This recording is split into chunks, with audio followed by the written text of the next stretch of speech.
উদাহরণস্বরূপ ধরেন সাহারা একটা কাজ করলেন, করার পর বসকে জমা দিলেন, এবং বস কী করলো, হয়তো বা দেখলো এবং দেখে সাহারাকে কী করলো, থ্যাংক ইউ বলে নেয়।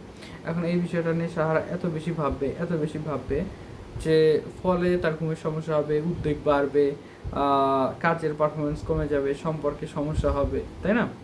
এই ফলাফলগুলো দেখা দেওয়া শুরু করবে। তখন সাহারা কী করলেন, একটা পরিবর্তন এর জন্য একটা থেরাপি নেওয়া শুরু করলেন, এবং গ্রহণযোগ্য একটা থেরাপি আছে যার নাম হচ্ছে কগনিটিভ বিহেভিয়ারাল থেরাপি বা সিবিটি। এর কিছু টেকনিক শিখলেন আর কি। শেখার পর তিনি ধীরে ধীরে চিন্তা করার ধরন বদলাতে শুরু করলেন, এবং 6 মাস পর তিনি দেখলেন যে সাহারা অনেক শান্ত হয়ে গেলেন, এবং ছোটোখাটো বিষয় নিয়ে চিন্তা আগের মতো আর করেন না, এবং তিনি বর্তমানে ভালো থাকতে শিখে গেছেন এক কথায়। তো এইটা হচ্ছে বিষয়। এখন আমরা কিছু কমন মিস্টেক্স করে ফেলি। কমন মিস্টেক্সের মধ্যে যে আমরা মনে করি কি যে আমরা এখন থেকে চিন্তা করব না। তো এটা তো একটা ভুল বিষয়। আমাদের মস্তিষ্ক তো কখনো সবসময় কিছু না কিছু চিন্তা করে, তাই না? তো এটার একটা ব্যাপার হচ্ছে আপনি চিন্তার রেসটা একটু কমায় আপনি অন্য একটা কাজ করেন, কাজের মধ্যে নিজেকে রাখেন, দেখবেন যে অতিরিক্ত চিন্তা সেটা আস্তে আস্তে কমে যাচ্ছে। আচ্ছা, 2 হচ্ছে এড়িয়ে চলা, বা অনেকে অতিরিক্ত চিন্তা থেকে পালান। এই জিনিসটা করা যাবে না।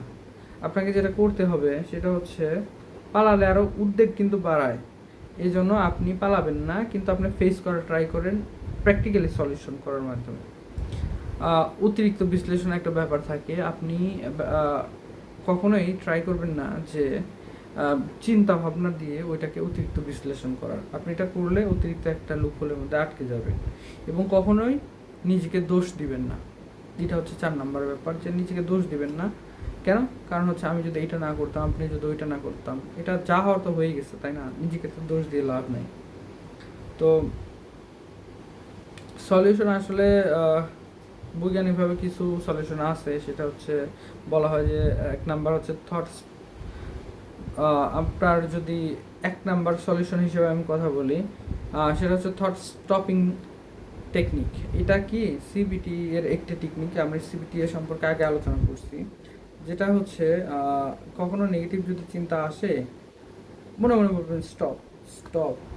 অর্থাৎ আপনি চিন্তাকে বলবেন যে তুমি আর এসো না, ঠিক আছে?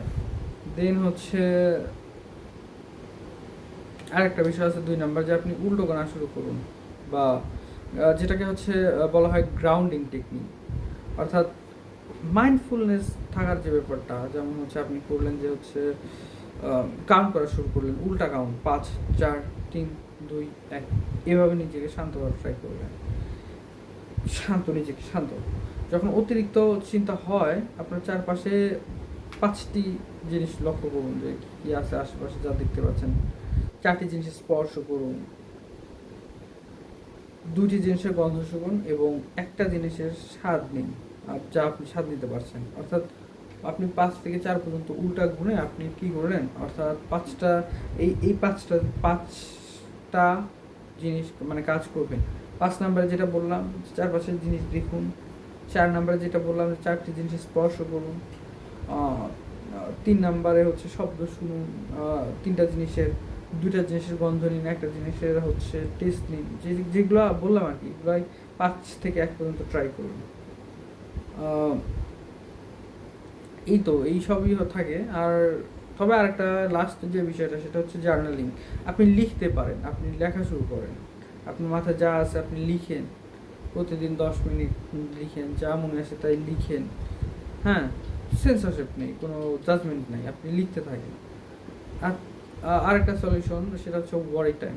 সিবিটির এটা আরেকটা টেকনিক, সেটা হচ্ছে প্রতিদিন একটা নির্দিষ্ট সময়ে নির্ধারণ করবেন, যেমন 6টা বা 6টা 15, এই 15 মিনিটে সব চিন্তা শেষ করবেন। অর্থাৎ আমি 15 মিনিটে সব ভাববো, এবং ধরেন হচ্ছে এই সময়ের মধ্যে আপনি চিন্তা করবেন। অর্থাৎ মনে মনে একটা মনকে বলবেন যে আমি এখন যা চিন্তা করা করবো, এই টাইমের পর আর আমি কিন্তু চিন্তা করবো না। সো মনকে বোঝাবেন যে তোমার এই টাইমের মধ্যেই চিন্তা শেষ করতে হবে। ফিজিক্যাল অ্যাক্টিভিটি একটা ইম্পর্টেন্ট টার্ম। আপনি 20-30 মিনিট হাঁটুন। চ্যালেঞ্জ নেগেটিভ থটস, মানে আপনি চ্যালেঞ্জ জানাবেন যে আপনার নেগেটিভ থটসকে প্রশ্ন করবেন। এই তো এই বিষয়গুলোই হচ্ছে আপনি ট্রাই করে দেখতে পারেন। আশা করি একটা ভালো রেজাল্ট পাবেন। আপাতত আজকে এইটুকুই। আর আমার জন্য দোয়া করবেন। আপনাদের সবাইকেও আমার পক্ষ থেকে দোয়া থাকবে ইনশাল্লাহ। আর এই তো, ভালো থাকবেন।